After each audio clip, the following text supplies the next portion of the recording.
तिकडे जावा महाग आहे म्हणून तर इथेच काय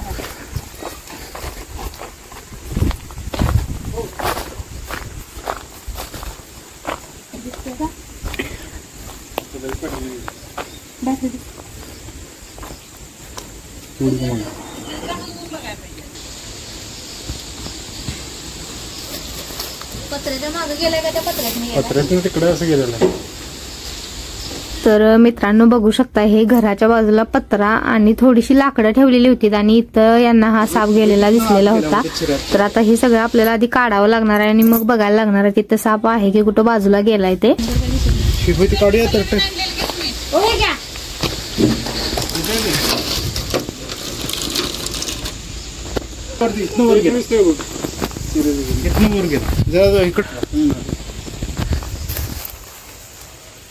वर गेला म्हणजे लाकडात पिवळा पिवळा कासर पिवळा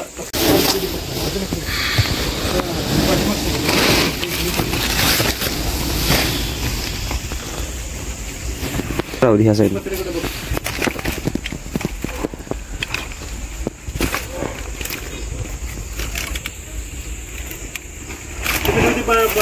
होती बाजूला काय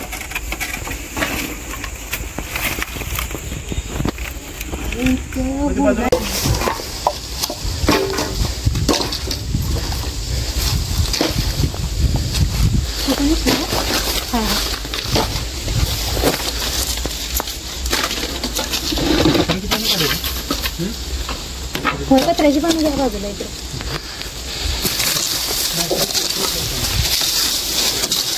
बरं आधी द्या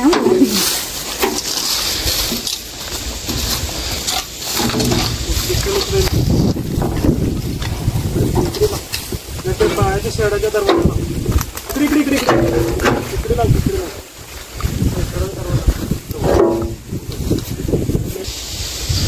जेवण करून देत नाही कॉफीची घेऊन लांबडी परणी लांबडी.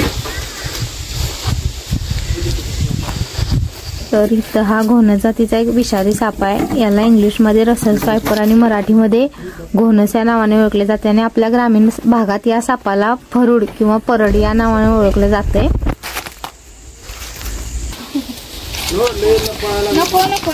काय नको ते पकडते सोडा ती काय विषय नाही.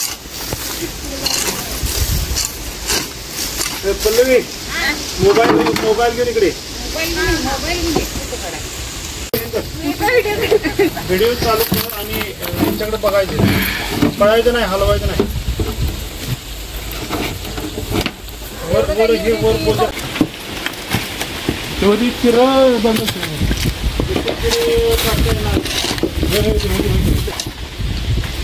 बॅटरी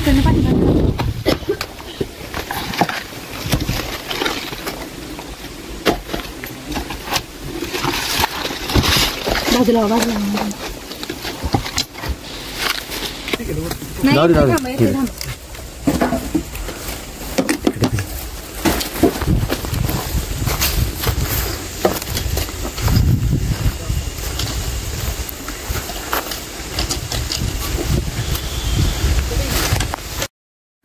तर आम्ही इथली लाकडं वगैरे सगळी काढून इथली जागा आधी सगळी रिकामी करून घेतली आणि या सापाला मी स्टिकच्या सहाय्याने बरणीत घालण्याचा प्रयत्न करत होतो, पण त्याला फिरायला भरपूर जागा होती इथं.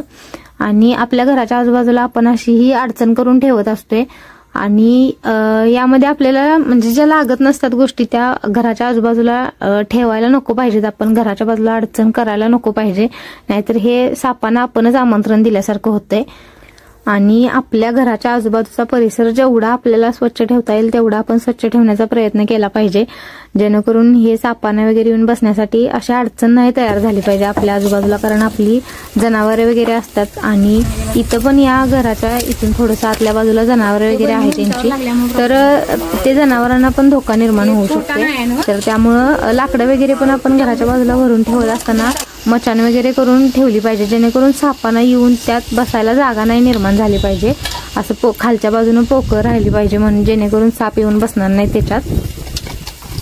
आता हा अंधार असून सुद्धा यांना हे घराच्या बाजूने जात होते आणि इथे यांना हा साप दिसलाय. साप दिसला म्हणून हा अनर्थ टळला. तर त्यामुळे आपण घराच्या बाहेर पडत असताना अंधार वगैरे असेल तर हातात बॅटरी घेणं गरजेचंच आहे आपल्या, कारण आपल्या जीवाची काळजी आपणच घेतली पाहिजे.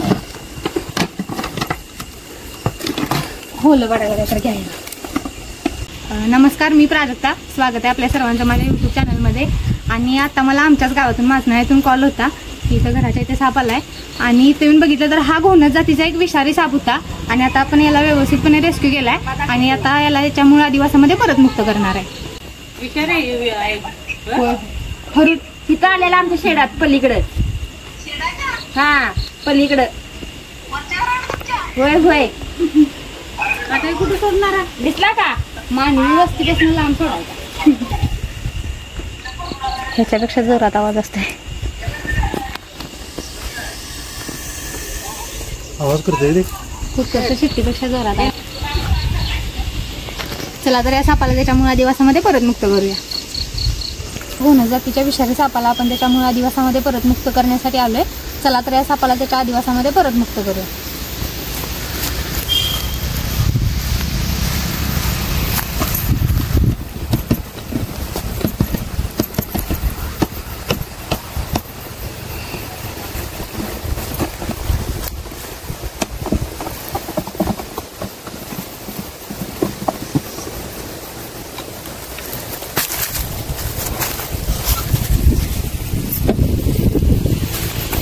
आपल्या घराच्या आजूबाजूला साप आला तर त्याला मारू नका. जवळील सर्पमित्राला बोलवा किंवा वन विभागाच्या 1926 या टोल फ्री नंबरवर संपर्क साधा. माझे व्हिडिओ आवडल्यास व्हिडिओ लाईक, शेअर आणि सबस्क्राईब नक्की करा. थँक्यू.